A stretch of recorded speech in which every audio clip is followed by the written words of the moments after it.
Fitzgerald Kennedy, do solemnly swear I, John Fitzgerald Kennedy, do solemnly swear that you will faithfully execute the office of President of the United States that I will faithfully execute the office of President of the United States and will, to the best of your ability, to the best of my ability, preserve, protect, and defend the Constitution of the United States. preserve, protect, and defend the Constitution of the United States. So help you God. So help me God.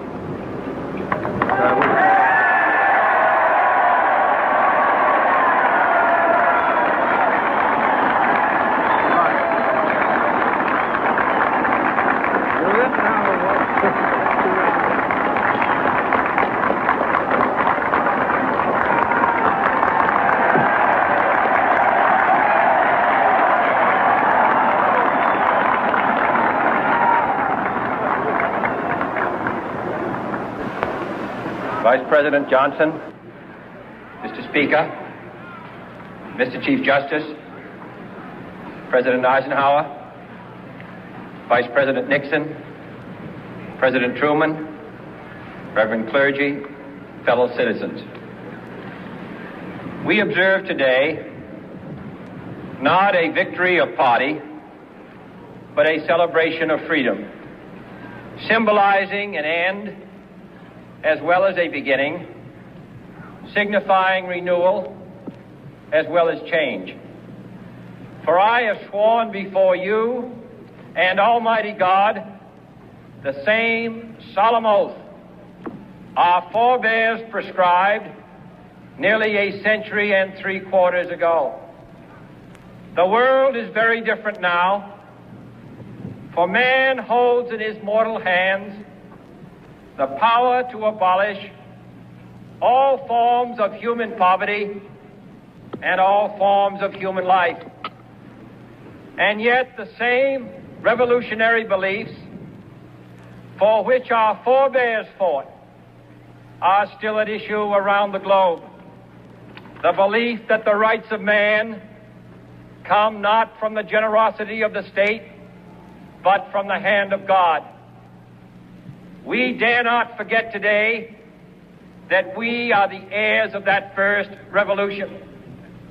Let the word go forth from this time and place to friend and foe alike that the torch has been passed to a new generation of Americans born in this century, tempered by war, disciplined by a hard and bitter peace, proud of our ancient heritage, and unwilling to witness or permit the slow undoing of those human rights to which this nation has always been committed and to which we are committed today at home and around the world.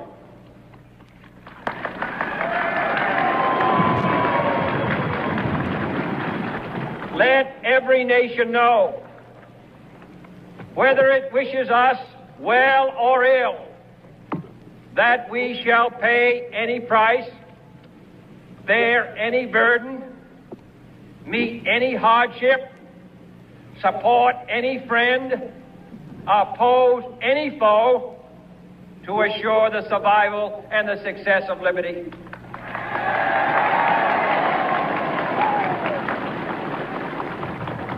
This much we pledge and more. To those old allies whose cultural and spiritual origins we share, we pledge the loyalty of faithful friends. United, there is little we cannot do in a host of cooperative ventures. Divided, there is little we can do, for we dare not meet a powerful challenge at odds and split asunder. To those new states whom we welcome to the ranks of the free, we pledge our word that one form of colonial control shall not have passed away, merely to be replaced by a far more iron tyranny. We shall not always expect to find them supporting our view, but we shall always hope to find them strongly supporting their own freedom, and to remember that in the past, those who foolishly sought power by riding the back of the tiger ended up inside.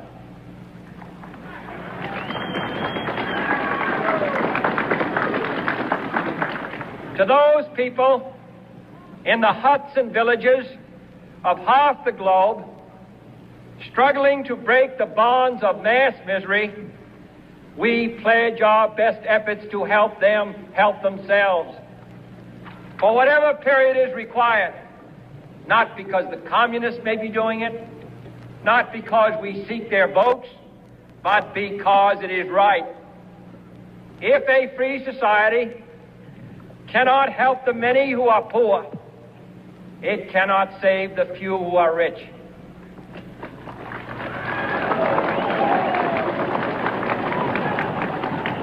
To our sister republics south of our border, we offer a special pledge to convert our good words into good deeds, in a new alliance for progress, to assist free men and free governments in casting off the chains of poverty. But this peaceful revolution of hope cannot become the prey of hostile powers. Let all our neighbors know that we shall join with them to oppose aggression or subversion anywhere in the Americas. And let every other power know that this hemisphere intends to remain the master of its own house.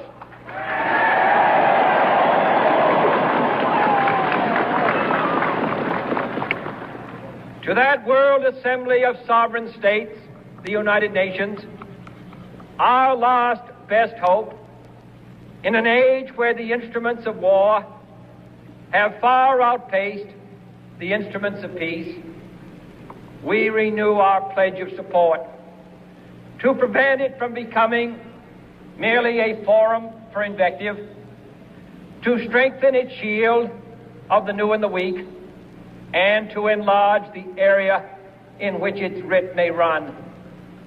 Finally, to those nations who would make themselves our adversary, we offer not a pledge, but a request that both sides begin anew the quest for peace. Before the dark powers of destruction, unleashed by science, engulf all humanity in planned or accidental self-destruction. We dare not tempt them with weakness, for only when our arms are sufficient beyond doubt can we be certain beyond doubt that they will never be employed.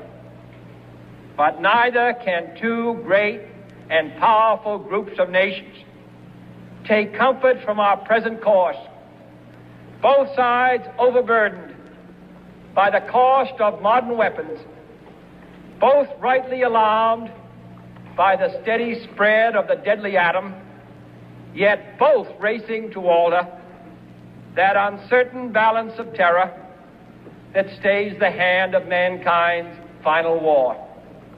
So let us begin anew, remembering on both sides that civility is not a sign of weakness, and sincerity is always subject to proof. Let us never negotiate out of fear, but let us never fear to negotiate.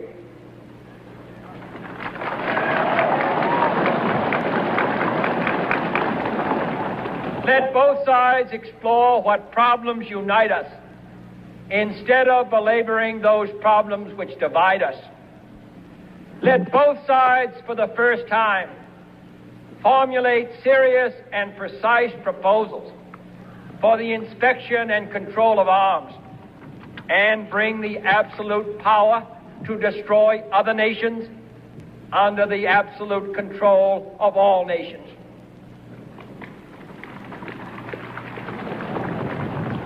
Let both sides seek to invoke the wonders of science instead of its terrors. Together, let us explore the stars, conquer the deserts, eradicate disease, tap the ocean depth, and encourage the arts and commerce. Let both sides unite to heed in all corners of the earth the command of Isaiah to undo the heavy burdens and let the oppressed go free. And if a beachhead of cooperation may push back the jungle of suspicion, let both sides join in creating a new endeavor, not a new balance of power, but a new world of law, where the strong are just and the weak secure and the peace preserved.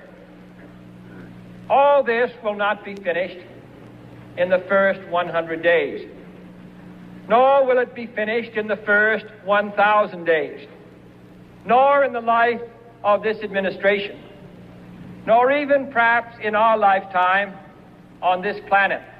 But let us begin.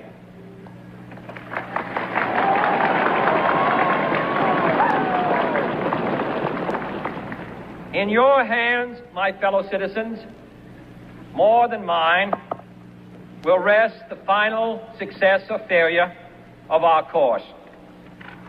Since this country was founded, each generation of Americans has been summoned to give testimony to its national loyalty. The graves of young Americans who answered the call to service surround the globe.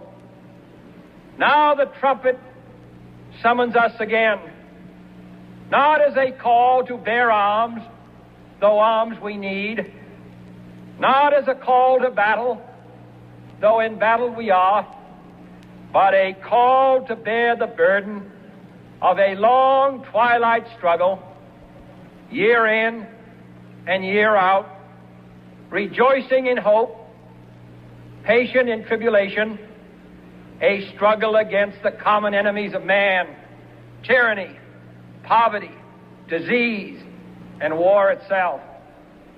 Can we forge against these enemies a grand and global alliance, North and South, East and West, that can assure a more fruitful life for all mankind? Will you join in that historic effort?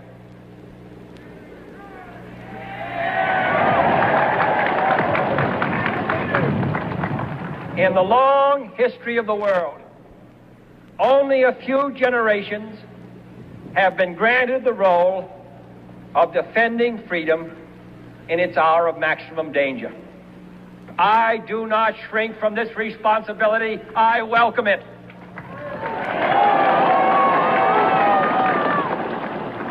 I do not believe that any of us would exchange places with any other people or any other generation. The energy, the faith, the devotion which we bring to this endeavor will light our country and all who serve it. And the glow from that fire can truly light the world. And so, my fellow Americans, ask not what your country can do for you. Ask what you can do for your country.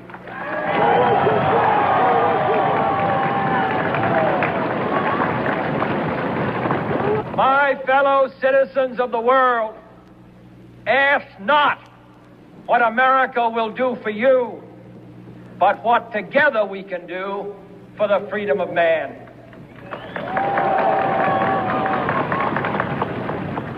Finally, whether you are citizens of America or citizens of the world, ask of us here the same high standards of strength and sacrifice which we ask of you.